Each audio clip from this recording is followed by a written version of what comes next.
G20 के लोकाचार पर आधारित दुनिया में शांति की संस्कृति को बढ़ावा देने के लिए विज्ञान, धर्म और तत्वज्ञान की अनूठी तथा ऐतिहासिक 9वीं वैश्विक संसद वाराणसी के श्री काशी विश्वनाथ धाम कॉरिडोर में आयोजित की गई थी। सर्वश्रेष्ठ वैज्ञानिक और आध्यात्मिक ज्ञान तथा तत्वज्ञान को एक साथ लाते हुए शांति तथा सद्भावना की संस्कृति को बढ़ावा देने और एक शांति प्रिय समग्र वैश्विक समाज का विकास करने के तरीकों पर इन 3 दिवसीय संसद में चर्चा हुई। काशी में आने वाले तीर्थयात्रियों तथा भक्तों की आसान आवाजाही के लिए प्रधानमंत्री श्री नरेंद्र मोदी द्वारा बनाए गए काशी विश्वनाथ कॉरिडोर को विश्वधर्मी प्रोफेसर डॉक्टर विश्वनाथ कराड जी ने काशी विश्वनाथ ज्ञान कॉरिडोर का रूप दे दिया और यहीं पर संपन्न हुई विज्ञान, धर्म और तत्वज्ञान को समर्पित 9वीं वैश्विक संसद।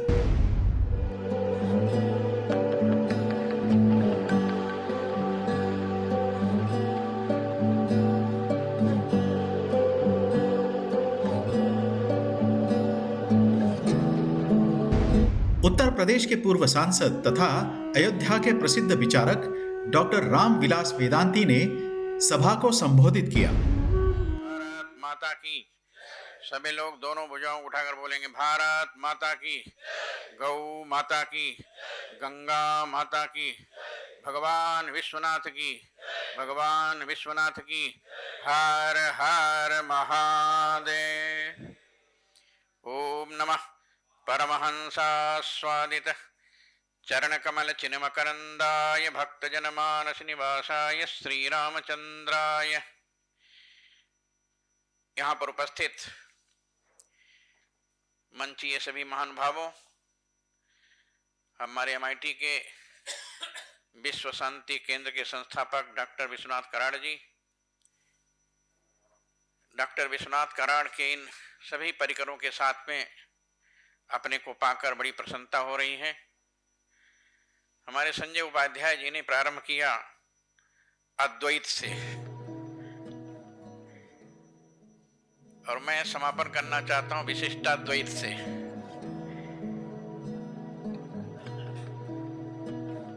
अद्वैत की परिभाषा बहुत अच्छी बताई उन्होंने। अद्वैत माने होता है न द्वैतम अद्वैतम, जहां किसी प्रकार का द्वैत न हो वहां अद्वैत है। तो द्वैत को समाप्त करने का काम तो डॉक्टर विश्वनाथ कराड ने किया है। हम दो नहीं, हम सब मिलकर एक हैं और केवल इस देश के लोग नहीं, संपूर्ण विश्व के सभी लोग मिलकर के एक हैं। एको ब्रह्म द्वितीयो नास्ति, ब्रह्म एक ही है, दूसरा नहीं है। ठीक उसी प्रकार जगत के हर व्यक्ति की मानसिकता यदि ये हो जाए कि हम सब मिलकर के एक हैं, तो किसी प्रकार का कोई विवाद पैदा ही नहीं होगा।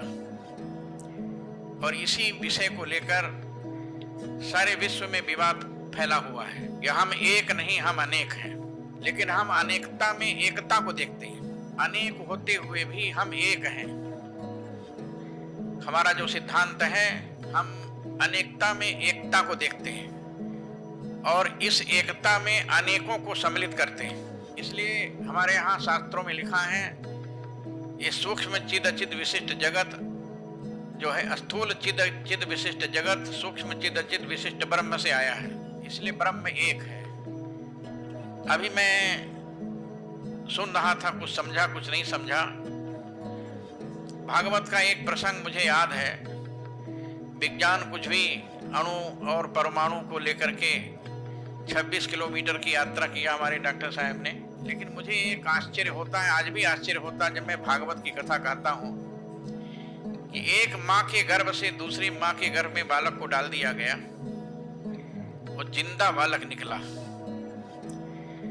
देवकी के गर्भ से भगवान की योग माया ने निकालकर रोहिणी के गर्भ में डाल दिया। गर्भ था देवकी का और बालक पैदा हुआ रोहिणी के गर्भ से। मैंने बहुत बड़े बड़े वैज्ञानिकों से पूछा, डॉक्टरों से पूछा, क्या कोई ऐसा डॉक्टर है जो एक माँ के गर्भ से बालक को निकालकर दूसरी माँ के गर्भ में डाल दे? ये विज्ञान अभी तक बता नहीं पाया। एक माँ के गर्भ के बालक को निकालकर दूसरी माँ के गर्भ में बालक को डालकर फिर उसके द्वारा वो बालक पैदा हो, ऐसा मैंने सुना नहीं अभी तक। हो सकता है विज्ञान आगे भी कर ले। आज मैं निवेदन करना चाहता हूँ कि भगवान की अघटित घटना पटीसी माया ने ऐसा काम किया था द्वापर में। त्रेता में मैंने ऐसा नहीं देखा, द्वापर में देखा। भगवान कृष्ण की माँ देवकी ने देवकी के गर्भ में जो बालक था उस बालक को भगवान की योग माया ने निकाल कर रोहिणी के गर्भ में डाल दिया। और इसलिए भगवान छोटे भाई और बलदाऊ बड़े भाई।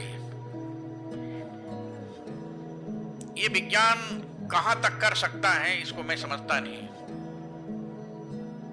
लेकिन अनेकता में एकता का अनुभव हमने देखा है और समाज के हर वर्ग के लोगों को एक साथ में लाने का काम कुछ लोगों ने किया है। स्वामी विवेकानंद भारत से जब पहली बार अमेरिका में गए और उन्होंने जो अपना पहला भाषण दिया, उन भाषणों को सुनने के बाद और कई उनकी स्पीच को सुनने के बाद, उनकी पुस्तकों को पढ़ने के बाद ऐसा लगता है स्वामी विवेकानंद संसार के सभी लोगों को एकता के सूत्र में बांधना चाहते हैं और एकता के सूत्र में बांधकर विश्व को एक करने का काम जैसे स्वामी विवेकानंद ने किया था, इस कलयुग में वही काम डॉक्टर विश्वनाथ कराड़ जी कर रहे हैं।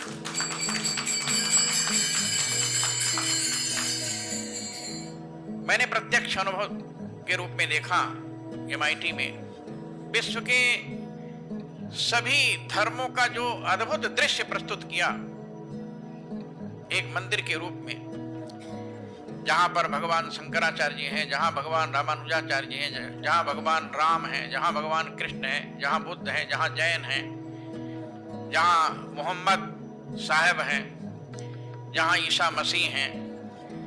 ये सभी का एक जगह उपस्थित होना ये कल्पनातीत था, किसी ने कल्पना नहीं किया था। और जिस कल्पना के आधार पर राम बाग में वो मंदिर बना, उसका अद्भुत दृश्य देखने के बाद मुझे बड़ा आश्चर्य हुआ। कई लोगों ने उसको देखा। हमारे उडुपी के मध्वाचार्य पूज्य स्वामी विश्वेश तीर्थ जी भी इस वृद्धावस्था में गए वहां तक और उसको देखा। बाद में दिल्ली में मुझको मिले विश्व हिंदू परिषद कार्यालय में, कहा वेदांती जी कितना अद्भुत बना वो दृश्य, आपने देखा? हमने कहा मैं तो कई बार गया हूं। मोदी जी ने 2014 में नारा दिया सबका साथ, सबका विकास, सबका विश्वास। ये 3 काम उन्होंने 2014 में लाकर किया। लेकिन मुझे ऐसा लगता है कि 2014 से पहले डॉक्टर विश्वनाथ कराड़ ने भी सबका साथ, सबका विकास, सबका विश्वास हासिल किया और सभी लोगों ने, केवल मैं अपनी बात नहीं कह रहा हूं, हमारे राष्ट्रीय स्वयंसेवक संघ के सर संचालक माननीय मोहन भागवत जी भी वहां गए और उन्होंने जो विचार दिल्ली के विज्ञान भवन में, हमारे आचार्य धर्मेंद्र जी भी थे और डॉक्टर नितिन गडकरी भी थे, उसमें सभी लोग थे प्राय। उस दृश्य को देखने के बाद मुझे बड़ा आश्चर्य हो रहा था। मैं आज निवेदन करना चाहता हूं, गंगा के इस पावन तट पर हम सब लोगों को संकल्प लेना चाहिए। जो दृश्य आपने भगवान विश्वनाथ का यहां पर देखा, इसकी कल्पना किसी ने नहीं किया था। मैं तो सन 73 से यहाँ आ रहा हूँ, मैं कभी कल्पना नहीं किया था कि इस प्रकार स्वच्छंद वातावरण में ऐसा मंदिर काशी विश्वनाथ का दिखाई देगा। हम लोग तो गलियों से किसी तरह से निकलते थे और किसी तरह निकलकर गंगा जी जाते थे इस रास्ते से। जैसे अद्भुत दृश्य को मोदी जी ने प्रधानमंत्री बनने के बाद प्रकट किया है, ऐसा अद्भुत दृश्य हमको पूना के उस राम बाग में दिखाई देता है जहां डॉक्टर विश्वनाथ कराड़ ने व्यक्त किया है। समाज के हर व्यक्ति को लेकर साथ चलने का काम जैसे जगत गुरु रामानंदाचार्य ने किया था। जगत गुरु रामानंदाचार्य जी ने 12 शिष्य बनाया था जो हर जाति के थे, किसी से परहेज नहीं था। हम लोग मंत्र देते हैं वस्त्र से ढककर, जगतगुरु रामानंदाचार्य जी वृक्षों में चढ़कर, पेड़ों में चढ़कर बोलते थे, सर्वे प्रपत्ति अधिकारिणो मता, सभी प्रपत्ति के अधिकारी, सभी शरणागत के अधिकारी, जो भी जन्म लिया है वो सब प्रपत्ति के अधिकारी हैं। भगवान राम ने भी त्रेता में इस बात को कहा था, सकृत देव प्रपन्नाय तमास्मित चयाचते अभयम सर्वभूतेभ्यो ददामि तद्व्रतम मम। जब विभीषण आया और विभीषण को देखने के बाद सुग्रीव ने कहा इसको बांध के रखना चाहिए, राक्षस का भाई ये पता नहीं कहां धोखा दे दे। लेकिन भगवान राम ने कहा नहीं जी, यदि विभीषण आता है तो आने दो, विभीषण आता है तो आने दो, और रावण भी आए तो रावण को भी आने दो। तो राजा सुग्रीव ने कहा महाराज, विभीषण आया तो विभीषण को आपने तत्काल लंका का राजा बना दिया, और यदि रावण आ जाएगा तो क्या करेंगे फिर आप? रावण को कहां का राजा बनाएंगे? तब भगवान राम ने कहा था, अरे राजा सुग्रीव चिंता मत करो, विभीषण आया मैंने उसको लंका का राजा बना दिया, लेकिन यदि रावण भी आ जाए तो मैं भैया भरत को अपने हृदय से लगाकर कह दूंगा कि भैया भरत तुम रावण को अयोध्या का राजा बना दो, हम दोनों साथ में रहेंगे। इसलिए श्रीमद् वाल्मीकि रामायण में लिखा है, विभीषणो वा सुग्रीव यदि वा रावण स्वयं। अरे सुग्रीव, विभीषण आता है तो कोई बात नहीं, आने दो, रावण भी आए तो रावण को भी आने दो। आज मैं निवेदन करना चाहता हूं, और रावण भी अंतिम में स्वीकार किया कि मैं नहीं समझता था कि राम ऐसे होंगे। जब भगवान राम ने रावण को अंतिम क्षणों में मारकर घायल कर दिया, और रावण को जब मरने लगा तो मरते समय भगवान राम दौड़कर उठा लिया,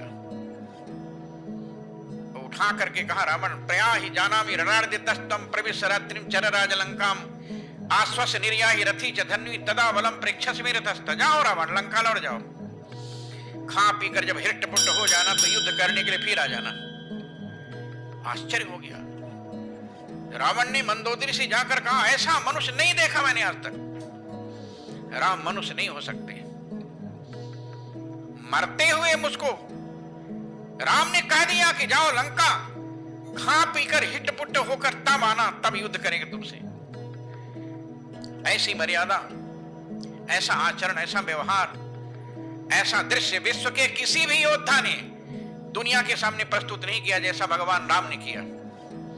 हर व्यक्ति के रोम रोम में श्री राम विराजमान है, और राम के आदर्श को लेकर सारा विश्व आज रिसर्च कर रहा है। मुझे तो ऐसा लगता है जैसे भगवान राम ने कोल को, किरात को, भील को, बनवासी को, जाति पाति, छुआछूत, ऊंच नीच की भावना से दूर हटकर, ऊपर हटकर सबको गले लगाने का काम किया त्रेता में, ठीक उसी प्रकार आज इस कलयुग में सबको गले लगने का काम, लगाने का काम यदि किसी ने किया तो डॉक्टर विश्वनाथ करण ने किया।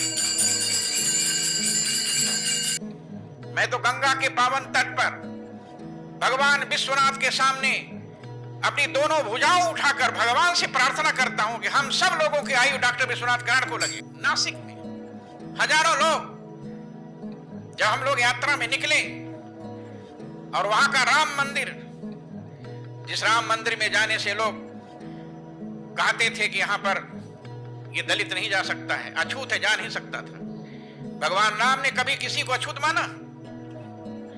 जब भगवान राम ने सबरी को गले से लगाया, जब भगवान राम ने सबरी के जूठे बेरे को खाया, जब कोल किरातों के बच्चों को मां सीता ने अपने आंचल से उनके धूल को पोंछा। इसलिए मैं आज भारत के माननीय प्रधानमंत्री नरेंद्र दामोदर दास मोदी जी से निवेदन करना चाहता हूं, जिसने भारत को जोड़ने का काम किया, समाज को जोड़ने का काम किया, समाज को साथ में लेकर चलने का काम किया, ऐसे डॉक्टर विश्वनाथ करण को भारत रत्न की उपाधि देनी चाहिए। और मैं निवेदन करूंगा कि डॉक्टर विश्वनाथ करण ने जैसे भगवान विश्वनाथ की पावन नगरी में नवनिर्मित मंदिर के सामने सुंदर हवन करके दुनिया के लोगों को जगाने का काम किया, वैसे ही अयोध्या राम की जन्मभूमि पर भगवान रामलला 2024 के 14 जनवरी के बाद विराजमान होने वाले हैं। जब अपने नव्य भव्य दिव्य मंदिर में भगवान रामलला विराजमान हो जाए तो मैं उसके लिए डॉक्टर विश्वनाथ कराड़ का आह्वान करता हूं, अयोध्या की धरती में भी ऐसा काम है।